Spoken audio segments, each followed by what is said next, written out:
Je suis agent littéraire depuis 25 ans, donc j'ai fait aussi quelques changements pendant mon métier. Parce qu'on peut être agent littéraire primaire, comme on appelle.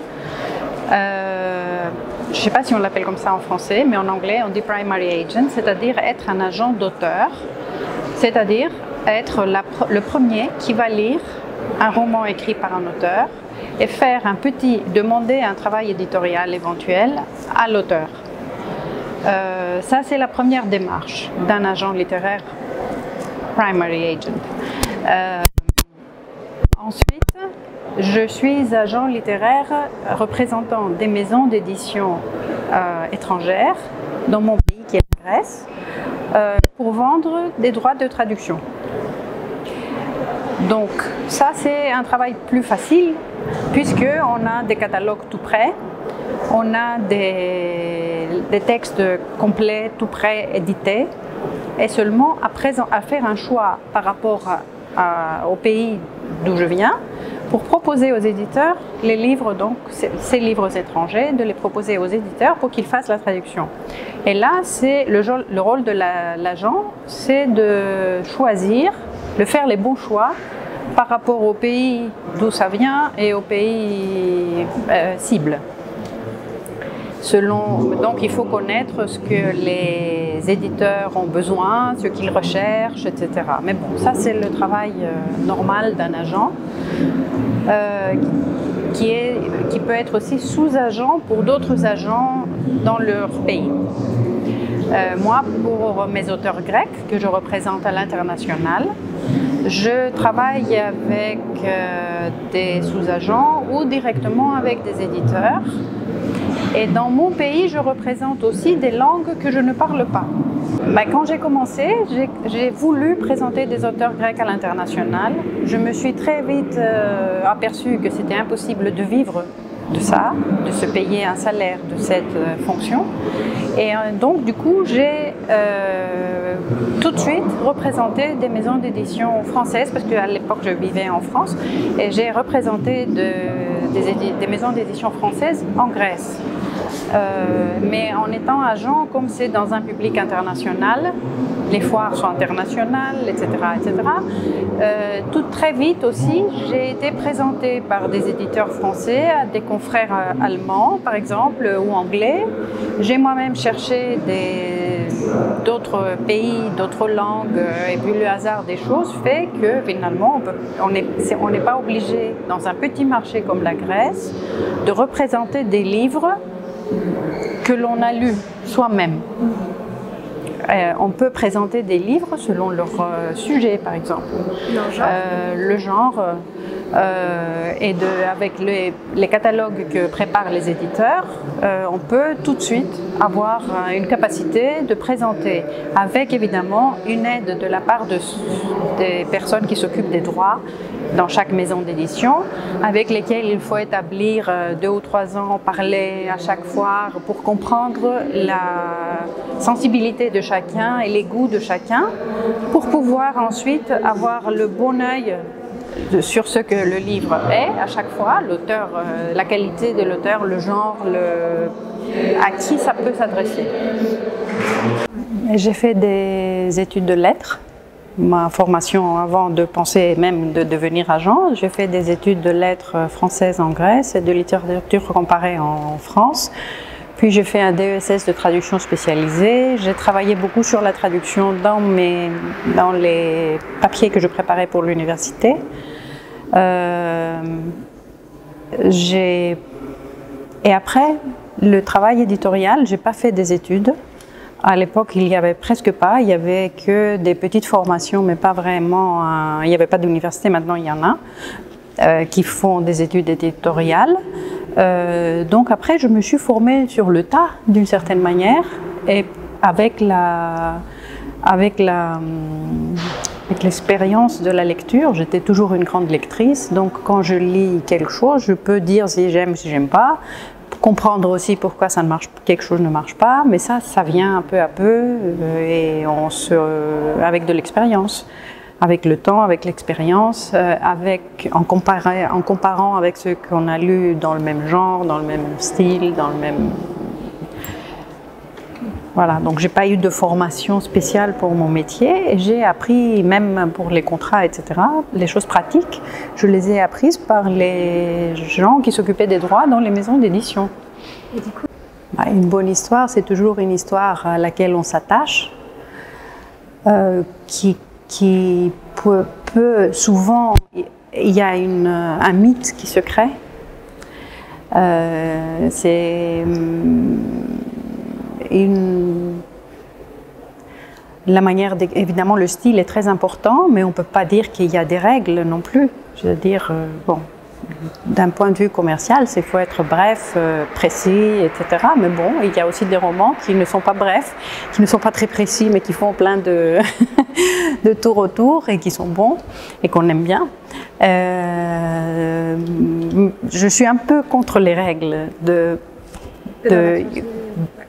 livres parce qu'il y a aussi le talent, et le talent, c'est la voix personnelle de chacun. Et simplement, la voix personnelle, elle peut être un peu poussée ou guidée vers quelque chose. Surtout avec mes auteurs, ce que je fais, c'est que évidemment, on ne peut pas changer la voix de quelqu'un, ni lui demander de la changer, mais on peut le guider vers des endroits où il n'a pas encore pensé d'y aller, tandis qu'on voit que c'est vers là, vers qu'elle pourrait écrire.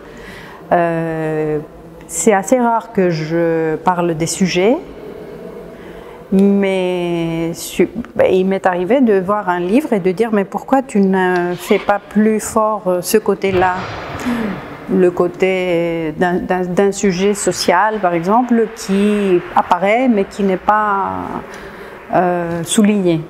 Le travail de Primary Agency, c'est d'accompagner, c'est un travail éditorial d'abord, et ensuite pour leur trouver un éditeur. Et aussi, je livre des manuscrits où je dis que faites autre chose, je veux dire, suivez des cours de creative writing. Il y a des auteurs qui n'en ont pas besoin, il y a des auteurs qui en ont besoin, ou qui ont besoin pour se centrer, se recentrer, parce qu'ils partent de tous les côtés. Il y a des manuscrits qui ne sont pas mal, mais qui ne peuvent pas être publiés. Donc là, je conseille, selon ce que je lis, ce que les auteurs doivent ou peuvent faire. C'est un travail de coach aussi, oui. Ça dépend de la personne avec qui on a affaire. Il y a qui n'ont pas besoin de coaching, mais un peu de... On peut changer le titre, par exemple.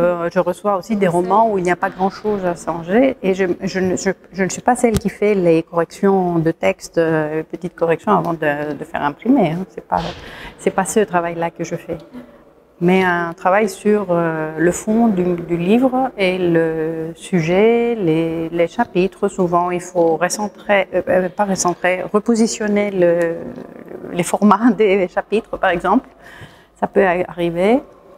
Oui, de creative writing, oui, mais pas à l'université. Seulement ce sont surtout des auteurs qui font ça.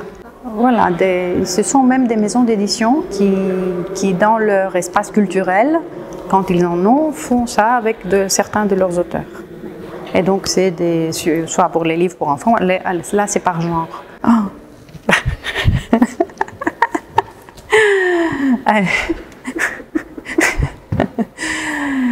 Bah, écoutez, je pense que je dois lire des manuscrits. Ça dépend des années et des moments, parce que je peux lire pendant un moment et après je suis incapable de lire pendant 2 ou 3 mois ou 2 mois. Il faut que je fasse la diète. Oh.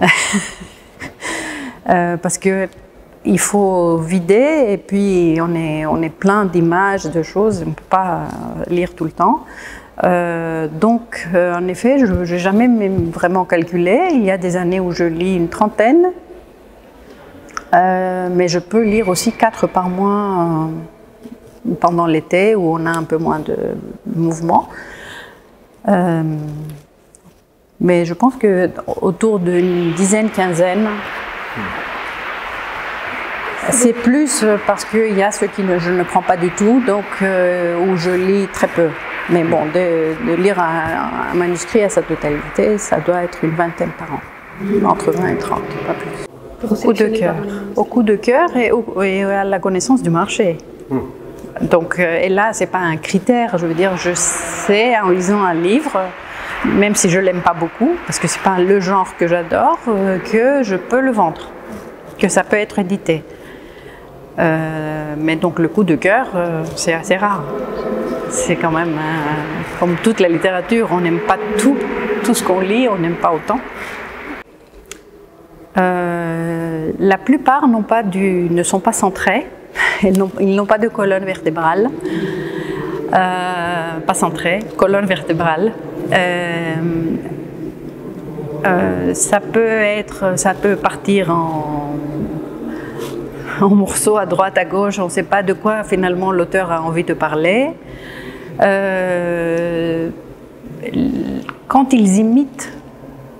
un auteur imite un genre qu'il aime beaucoup, ça se voit beaucoup et ça ne joue pas, ça fait pas un bon roman, parce que on entend quelque chose, même si on n'a pas lu ce qu'il imite. On n'arrive pas à avoir il n'y a pas de cœur, le texte n'a pas de cœur, il est plat.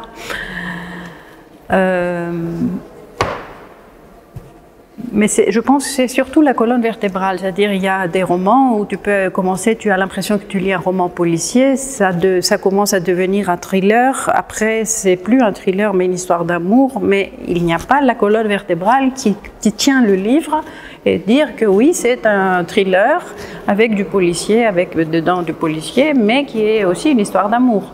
Mais il y a aussi, tu lis, c'est des morceaux de livres épars.